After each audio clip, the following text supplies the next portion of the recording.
Hi guys, so we are going to do volume of a prism. Okay, now you may have seen a prism before. Sorry, you should have seen a prism before. A prism is just any shape that has what we call the same cross section all the way through. So in terms of a cuboid, and sorry I got a bit overexcited when I was drawing my line. Okay, in terms of a cuboid, you've got a rectangular face that runs all the way through. In terms of a triangular prism, you've got a triangular face that runs all the way through. A cylinder, you've got this circle that runs all the way through your shape, and you can even have ones made from compound shapes. So this L shape is a cross-sectional face, and that L shape runs all the way through our 3D shape. Okay, so volume is nice and easy. You find the area of the cross-section, which you've done area before. Okay, so you find the area of each of the shaded faces that I've drawn there, and then you multiply it by the length. Now we've called it length because depending on the orientation of your shape, how it's stood up, lying down, which angle it's turned at, it could be thought of as the height of the shape, the depth of the shape, so we just call it length. So for example, once you've done the area of this shape, if you times it by that length, you imagine the shape turning into a 3D one. Start with a flat triangle. If you multiply it by that length, you're going to get a 3D shape. Start with a flat circle, multiply it by that height, you've got a cylinder. Think of it as you found the surface area of a penny and then you stacked a lot of pennies together. Okay, and then this one, you've got find the area of the L shape and again times it by the length. So we're going to do a few examples with some actual numbers. Now I've split it into part A and part B. So part A, we're going to find the area of the cross section first. Now in some very rare cases they might already give you the area of the cross section, and then part B, we're going to find the volume for each one of our shapes. So on this first one, I've got a cuboid. Part A is to find the area of the cross section. So in a cuboid, the cross section would be a rectangle. Now the base of this rectangle is 8. The height of this rectangle is the same as that height there. So the height is 4. So the area is just 8 times 4. You get 32, and for area, the units are centimetres squared. Now, if we're going to turn that for part B into a volume, remember our volume formula is the area of the cross-section, which we've just worked out, multiplied by the length of our shape, which in this case is 3. So I'm going to do 32 times 3, that's going to give me 96, and it now becomes centimetres cubed.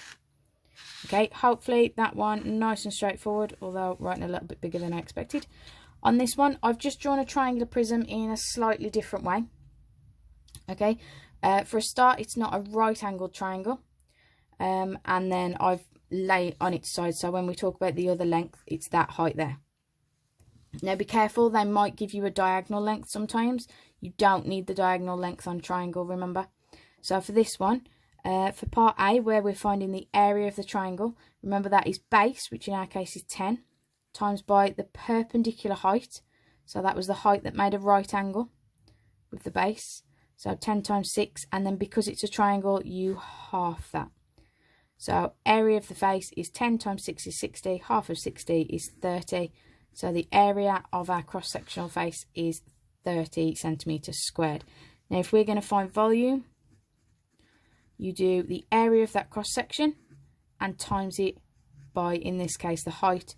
30 times 2, I get 60, and it becomes centimetres cubed because we're now talking about a volume. Hopefully those two reasonably straightforward. If we now look at two more, you've got a cylinder and we've got one that looks a little bit more complicated. In terms of a cylinder, remember the cross section this time is a circle. So if we're finding for part A the area of that cross section, we're doing the area of a circle, which is pi times the radius squared. So in our case, I've got pi times 5 squared. Now, if you type that into the calculator, it usually gives you 25 pi if you've got a Casio calculator, which is a nice exact form. If you don't worry, you can use the decimal form. Just round your answer to about 3 decimal places. Okay, I'm going to leave it as 25 pi just because that's a much neater answer than a rounded decimal. And then for part B, we're going to find volume. And so, as we've done with the others, volume is the area of your cross-section, which we just worked out as 25 pi. And then you're going to multiply it by the length of your shape, which is 12. So, I'm just going to chuck in the calculator. 25 pi times 12. And this time I am going to round it to one decimal place. I get 942.5 centimetres cubed because it's now a volume. That one was centimetres squared because it was an area. Right, and last one we're going to go through. You can, and for some of you might get this far, get onto compound shapes. Now, compound shapes, remember, ignore all this outside space. If I'm just looking at the L shape, you guys have done this lots of times. Just split it into two nice, easy rectangles. Now, if I redraw the L shape to help you spot your numbers, just so that you're not paying attention to absolutely everything, the base there is 9, the height is 12. Now, that width there, so this bit is the same as that measurement there. Okay, so that's 3 centimetres. The height there is the same as that height there, which is 4. The 10 doesn't actually have anything to do with the L shape, so for now I'm going to ignore that that 10 was there. And as I said before, we split our rectangle in that direction. So this rectangle at the bottom is still 9 centimetres wide, and it's still 4 centimetres high. So 9 times 4 is 36.